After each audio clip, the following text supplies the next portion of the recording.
చెప్పినా కూడా నమ్మమేంది అత్తమ్మా. ఇగో నేను మా ఇంటికి పోతే నేను ఉండగా అంతే. ఇక నీ కొడుకు ఎట్లా బుద్ధి చెప్పుకుంటావు నీ ఇష్టంగా నేను పోతా. నా కొడుకు 16 సున్నాలు కూడా తిరుపతి అని పిలిస్తే ఆడు తలెత్తుకొని తిరిగాక తవ్విచ్చి పోయేటోడు.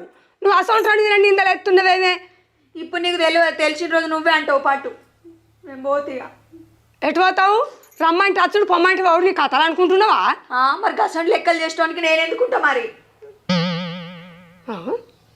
నువ్వేమాడినా ఇది ఏమో నేను పోతా అత్తమ్మా. పో, ఎన్ని రోజులు పోతావో. పోతే మళ్ళీ ఆకలేదు ఒక్కద్దు. సరే నీ కొడుకు గురించి నీకు తెలియదు కదా, ఇంకెన్నిసార్లు చెప్తే నమ్ముతావు చెప్పు. నేనేమన్నా అట్టిగా అంటానా? అవునే. నా మొగని గురించి నేను ఎందుకు అబద్ధాలు చెప్పుకుంటా? ఆయన బయట వేసి నాకేమన్నా ఇష్టం అనిపిస్తుందా?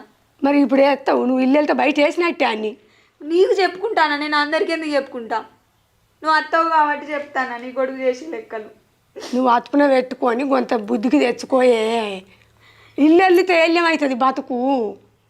ఇప్పుడు నువ్వు నమ్ముతానవా లేదా నీ కొడుకు గురించి? నేను నమ్మినా ఒకటే, నమ్మకున్న ఒకటే.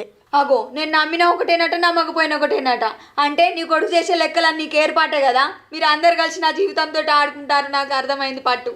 నీతో నేను ఎట్లా మాట్లాడన్నా నాకు అర్థం అవుతలేదు. రంకులు అడిగి రైక పెడితే కంపకట్టి చింపుకున్నట్టుంది. మరి నీ కొడుకు గురించి తెలిసి కూడా ఎందుకు చెప్తలేవు నాకు? ఇప్పుడు అన్నావు కదా, చెప్పిన ఒకటే చెప్పకుండా ఒకటే అని, నమ్మిన ఒకటే నమ్మకున్న ఒకటే అని. నువ్వు 4 సార్లు నమ్ముతలేవు అంటే నమ్మినా ఒకటే, నమ్మకున్న ఒకటే బిడ్డ. మీకు మీరు సరిదిద్దుకొని రన్ను. నేను